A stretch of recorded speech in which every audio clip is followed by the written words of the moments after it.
Hello friends, ఈరోజు మనం చక్కటి రెసిపీ నేర్చుకుందాము. బీరకాయ ఎగ్ కర్రీ. దానికి కావాల్సిన పదార్థాలు: పావు కిలోకి కొంచెం ఎక్కువగా బీరకాయలు తీసుకొని శుభ్రంగా కడిగి ముక్కలు కట్ చేసి పెట్టుకోండి. ఉడికించిన గుడ్లు ఒక 2 తీసుకోండి. ధనియాల పౌడరు, వేయించిన ధనియాల పౌడరు 1 స్పూను. ఆయిల్ ఒక 3 స్పూన్లు తీసుకోండి. కారం ½ టీ స్పూన్ తీసుకోండి.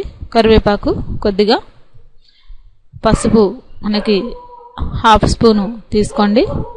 జీలకర్ర 1 స్పూను.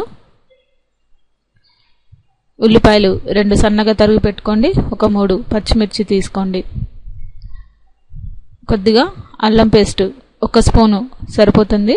ముందుగా మనం కళాయి వేడి చేసుకొని దాంట్లో ఒక 4 కానీ 3 స్పూన్లు కానీ ఆయిల్ వేసుకోవాలి. ముందుగా ఆయిల్ వేడెక్కిన తర్వాత దాంట్లో మనం కొద్దిగా జీలకర్ర, అలాగే ఉల్లిపాయలు, పచ్చిమిర్చి దోరగా ఒక 5 నిమిషాల పాటు వేయించుకోండి.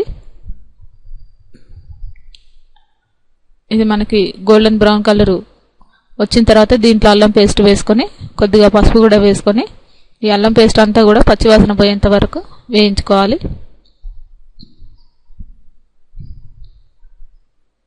ఇది మనకి కొద్దిగా పచ్చివాసన పోయేంత వరకు వేయించుకోండి. ఇది వేగిన తర్వాత దీంట్లో మనం సన్నగా తరిగి పెట్టుకున్న బీరకాయ ముక్కల్ని, లేతగా ఉన్న బీరకాయ తీసుకోండి. ఇలా సన్నగా తరిగి పెట్టుకున్న తర్వాత ఈ ముక్కల్ని వీటిలో వేసి ఒక 10 నిమిషాల పాటు మూత పెట్టేసి ఉడికించుకోండి. కొద్దిగా కరివేపాకు కూడా వేసుకోవాలి దీంట్లోనే. ఇది మనకి మూత పెడితే ఆవిరికి చక్కగా ఉడికిపోతాయి. లేత బీరకాయలు కాబట్టి త్వరగా ఉడికిపోతుంది. దీంట్లో కొద్దిగా ఉప్పు కూడా వేసుకుంటే మనకి తొందరగా ఉడకడానికి వాటర్ లాగా దీంట్లో మనకి జెల్లీలాగా వచ్చి చక్కగా ఉడుకుతుంది.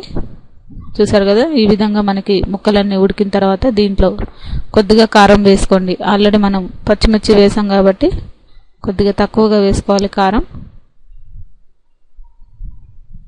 మనకి ఒక 5 నిమిషాల పాటు మూత పెట్టేసి ఉడికించుకునే లోపు ఈలోపు మనం ఉడికించిన ఈ గుడ్లని ఇలా ముక్కలుగా కట్ చేసుకోండి. దీంట్లో మనం పచ్చి గుడ్లను వాడట్లేదు, ఉడికించిన గుడ్లను వాడుతున్నాము.